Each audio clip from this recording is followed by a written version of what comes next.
Shalom, selamat pagi, salam sejahtera untuk kita semua. Jumpa lagi dalam Renungan Harian Kristen bersama Allah di waktu fajar pada hari ini, Selasa 13 September 2022, dengan judul pembahasan Setia Sampai Mati. Sebelum kita lanjut, mari kita berdoa. Bapa di surga, memohon tuntunan kuasa-Mu menjadi bagian kami dalam nama Yesus. Amin. Ayat tema kita diambil di dalam Kisah Para Rasul 21 ayat 13. Firman Tuhan berkata, "Tetapi Paulus menjawab, 'Mengapa kamu menangis? Dan dengan jalan demikian mau menghancurkan hatiku? Sebab aku ini rela bukan saja untuk diikat, tetapi juga untuk mati di Yerusalem oleh karena nama Tuhan Yesus.'" Saudara-saudaraku yang kekasih, selama pemeriksaan pengadilan yang terakhir, Paulus di hadapan Nero, Kaisar telah menaruh kesan yang kuat akan kuasa perkataan rasul itu, sehingga ia menunda keputusan perkara dari membebaskan ataupun mempersalahkan hamba Allah yang tertuduh itu. Tetapi segera muncul lagi kebencian Kaisar terhadap rasul itu. Tidak lama kemudian, Nero mengumumkan suatu keputusan yang mempersalahkan Paulus, seorang yang mati syahid. Oleh karena seorang warga negara Roma tidak dapat tunduk kepada penganiayaan, ia divonis untuk dipenggal kepala. Paulus secara diam-diam dibawa ke tempat pelaksanaan hukuman mati. Sedikit sekali penonton diizinkan untuk hadir, karena pelaksana hukumannya takut akan luasnya pengaruhnya, khawatir bahwa orang-orang bertobat dapat dimenangkan kepada kekristenan oleh melihat kematiannya.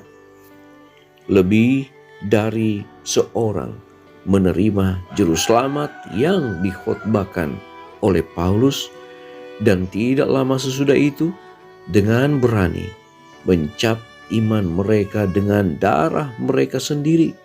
Paulus berada dalam suasana sorga. Semua yang bergaul dengan dia merasakan pengaruh persatuannya dengan Kristus. Fakta bahwa kehidupannya sendiri memberikan contoh tentang kebenaran yang dimasyurkannya, memberikan kuasa yang meyakinkan tentang khotbahnya. Disinilah terletak kuasa kebenaran.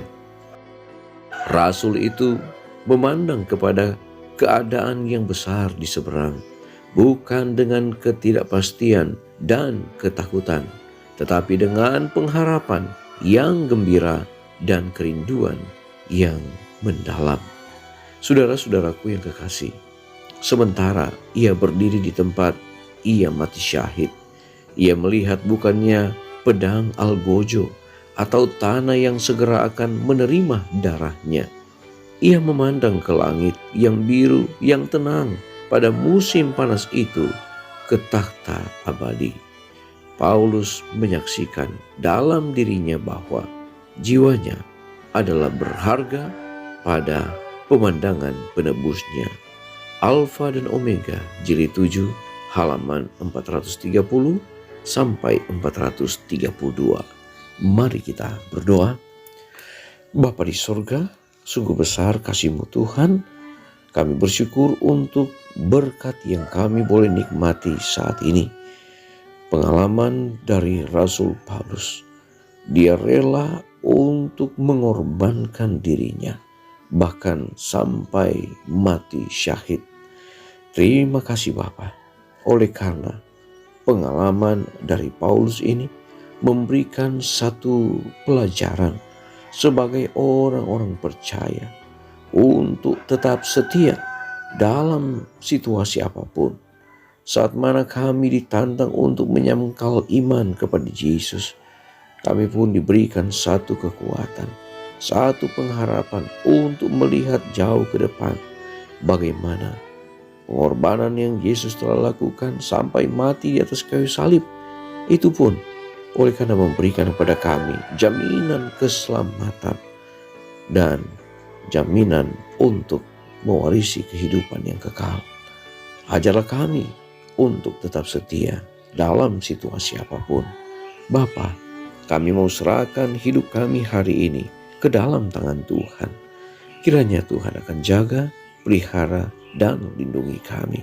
Berkati semua umat-umat Tuhan dimanapun berada. Berkat surga menyertai kami dalam nama Yesus. Amin.